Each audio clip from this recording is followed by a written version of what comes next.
कि कौन पार्टी सही है कौन पार्टी गलत है। तो फिर आपको विचार करना पड़ेगा, फिर उसके लिए आपको अध्ययन करना पड़ेगा। और आपका अध्ययन और विचार सही होंगे तो फिर आपको इस देश में गोधरा कांड भी पढ़ना पड़ेगा, बहुत अच्छे से पढ़ना पड़ेगा। फिर आपको राम मंदिर का पूरा इतिहास पता होना चाहिए, है ना। फिर आपको जो इस देश में राज्यों में जो गैंगस्टर्स हैं उनके बारे में पता होना चाहिए, कौन गैंगस्टर्स अभी फिलहाल वर्तमान में किस पार्टी में हैं। जब किसी पार्टी की सरकार होती है तो उस सरकार की पनाह लेने के लिए बहुत सारे गैंगस्टर्स उसमें शामिल हो जाते हैं। वर्तमान में जिन पार्टियों की सरकार है वहां पर सब लोग तरह के लोग शामिल हैं। बिहार में पिंटू को आप क्या कहना चाहोगे? देश के गृह मंत्री जी ने कहा ना कि भाई आपका पिंटू को चुनाव जिता देना, पिंटू मेरा दोस्त है। तो आपको ये सवाल देश के गृह मंत्री से करना चाहिए कि आपका दोस्त जो है पिंटू, उसकी जवाबदेही आपने ली थी तो कम से कम ये तो देखिए पिंटू के कृत्य क्या है। चलो एक बार आपने दोस्त कह भी दिया, तो जब आपको कृत्य पता चल गए तो तब देखिए। इस प्रदेश में कफ सिरप का मामला चल रहा है, आपको पता है कितने लोगों की जान गई है, उनके पीछे कौन है। हम लोगों की भावनाएं मर चुकी हैं, हम बस कठपुतली बन चुके हैं और हम सवाल करना भूल गए हैं। और हमको लगता है, मैं ये कहता हूँ कि इस देश का जो जागरूक वर्ग है, जो बौद्धिक वर्ग है, उसे हमेशा सत्ता के या विपक्ष के गलत चीज़ों के हमेशा विरोध में रहना चाहिए।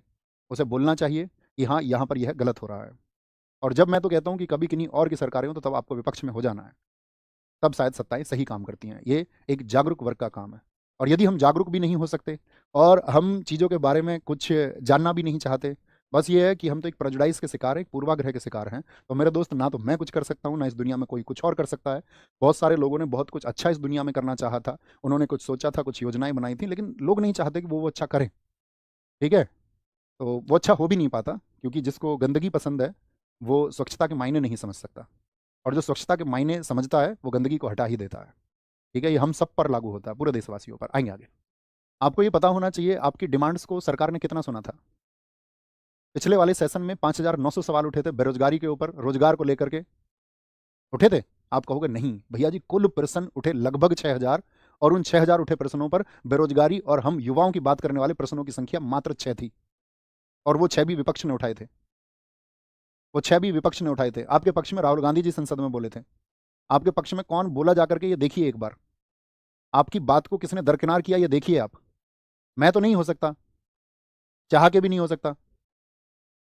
जिस एक सही डिमांड के लिए लेकर के मैं आपसे सवाल पूछूं, आपकी माताजी को यदि गिरफ्तार कर लिया जाए सरकार के द्वारा, और एक सही बात पर आपकी माताजी को गिरफ्तार कर लिया जाए, आप सरकार के साथ ही रहेंगे? आपको लड़ जाना चाहिए। अभी कुछ घटित नहीं हुआ तुम्हारे साथ में।